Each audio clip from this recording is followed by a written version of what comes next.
Ben, il me semble que ce qu'il dit est vrai par endroit, hein, parce que j'ai entendu un ministre français dans la semaine se prononcer dans la semaine sur la renégociation des contrats miniers avec Orano et le Niger.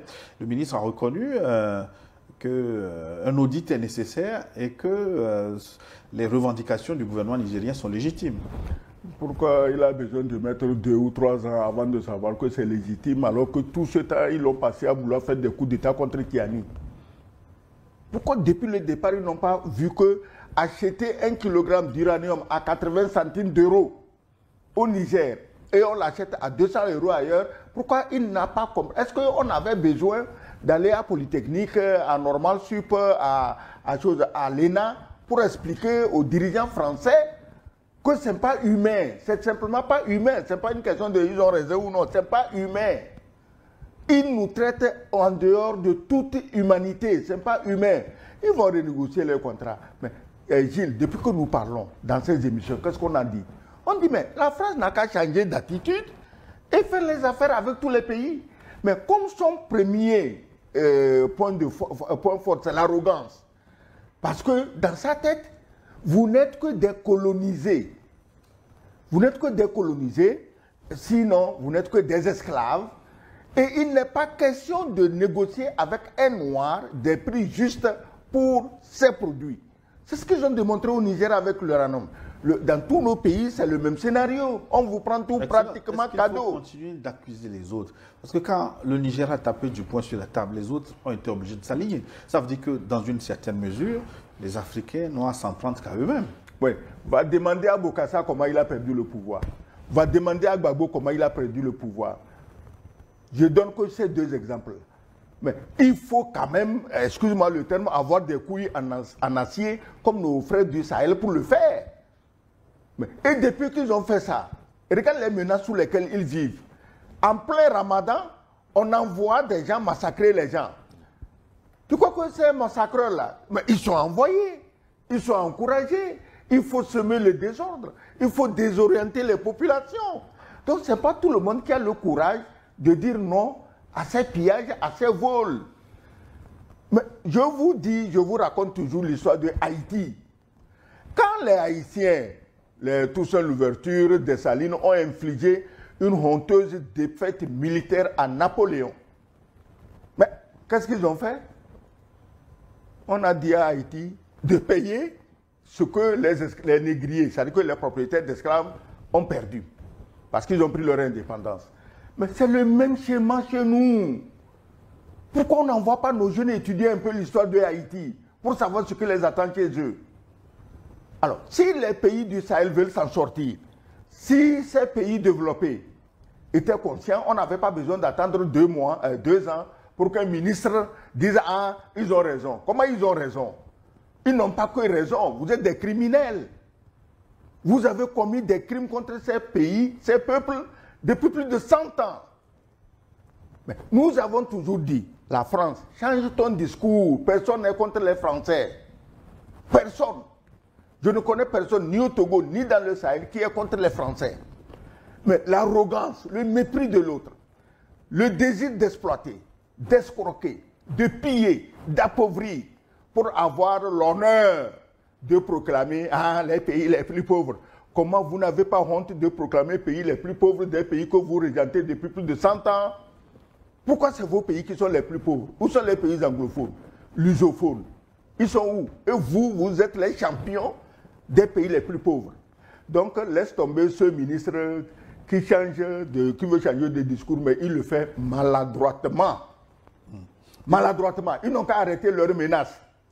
Ils n'ont qu'à dire à leurs sbires, à leurs porte-flingues qui entourent le Sahel, ils n'ont qu'à leur dire arrêtez vos menées guerrières parce que nous, on veut changer de discours avec les États du Sahel, on veut travailler avec eux. Moi, j'encourage la France à travailler avec les États du Sahel parce que c'est eux qui ont l'avenir.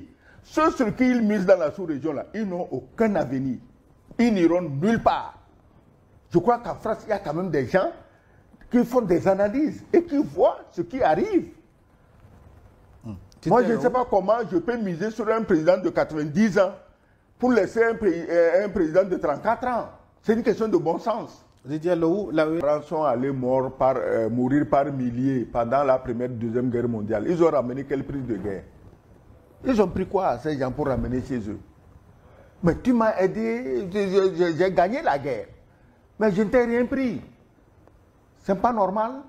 Mais maintenant, vous dites prise de guerre, alors que vous êtes venu nous dire qu'on est indépendant, vous venez même nous dire qu'on va parler la même langue, on va partager la culture. Non, mais pendant Gilles, ce temps, vous êtes assis sur les prises de c'est guerre. exactement ce que je disais. Nous réfléchissons comme les Français. En fait, c'est un langage, c'est une expression pour cacher le vol. Pour quand on parle de prise de guerre, ce n'est rien du tout. Ce n'est pas, c'est du vol, c'est du pillage. Ça, on le sait. Ils ont pillé nos objets d'art, restitué nos objets d'art. On n'a pas besoin. On n'a pas besoin qu'on fasse un lexique autour de ça pour voiler la chose. Est-ce que certains de ces objets n'ont pas été vendus par les Africains? Écoute bien. Tu as suivi récemment une pauvre dame qui disait que bon, Trump, il n'aime pas les Européens, il doit ramener la statue de la liberté. Et tu sais ce que les Américains ont répondu? Ils disent, mais attendez, fermez-la. Parce que sans nous, vous seriez même en train de parler allemand et vous n'auriez même pas su que la statue de la liberté vient de chez vous. Mais nous, on vous a empêché de parler allemand. Et c'est nous que vous piétinez. Et vous avez l'outrecuidance, l'impolitesse, le racisme primaire de dire que les Africains ne sont pas reconnaissants. Reconnaissant de quoi? Vous êtes là parce que nous, on était là. Sans nous, vous n'êtes pas là. Et vous dites qu'on doit être reconnaissant de quoi? Vous, les Américains, vous demandent aujourd'hui d'être reconnaissants et de ne pas parler de la statue de la liberté. Parce que vous êtes là, parce que eux, les Américains, ils sont là. C'est valable pour les Africains. C'est valable pour les Russes. Vous êtes là parce que les Russes sont là. C'est les Russes qui ont mené la guerre. Depuis Stalingrad, ils ont marché jusqu'à Berlin. Est-ce qu'on a besoin de rappeler ça à un historien? Même si tu n'es pas historien, tout le monde connaît ça. Mais vous n'êtes pas reconnaissant.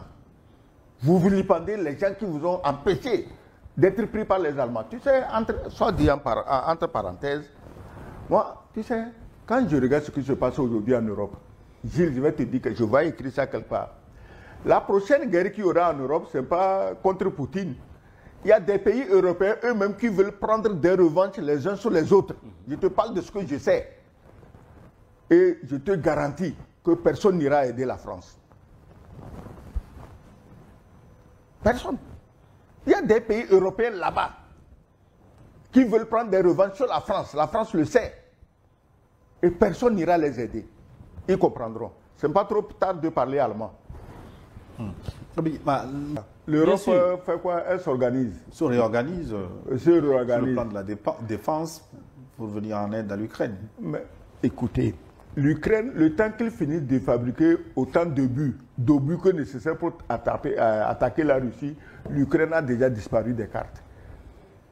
Mais vous fabriquez en un an autant d'obus que les Russes en fabriquent par semaine.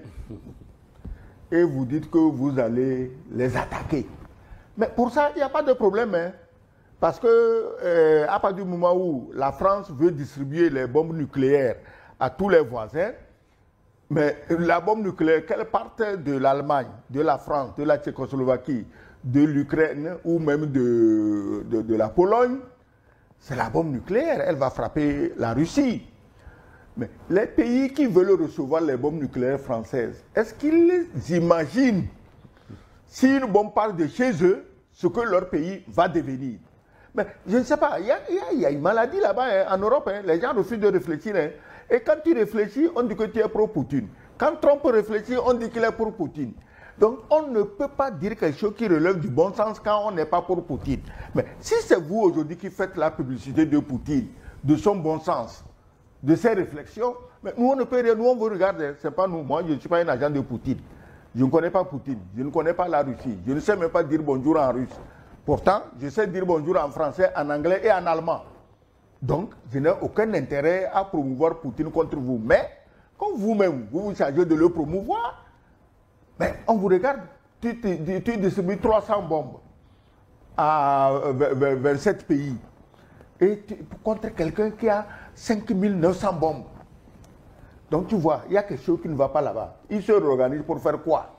Ils devaient se réorganiser pour sauver leur économie. Et le seul moyen de sauver leur économie, c'est de revenir nous voir, nous les Africains, pour dire, écoutez, on va changer de disque, on va changer de comportement, on va travailler avec vous, et vous allez voir que c'est gagnant-gagnant, vous allez gagner, nous allons gagner. Mais non, ils sont toujours dans l'ambiance de l'esclavage. Comme ils ont 2 ou 3 herbivores sur la côte qu'ils veulent utiliser contre les pays du Sahel, bon, on les regarde, on va voir où est-ce que ça va finir avec ces herbivores.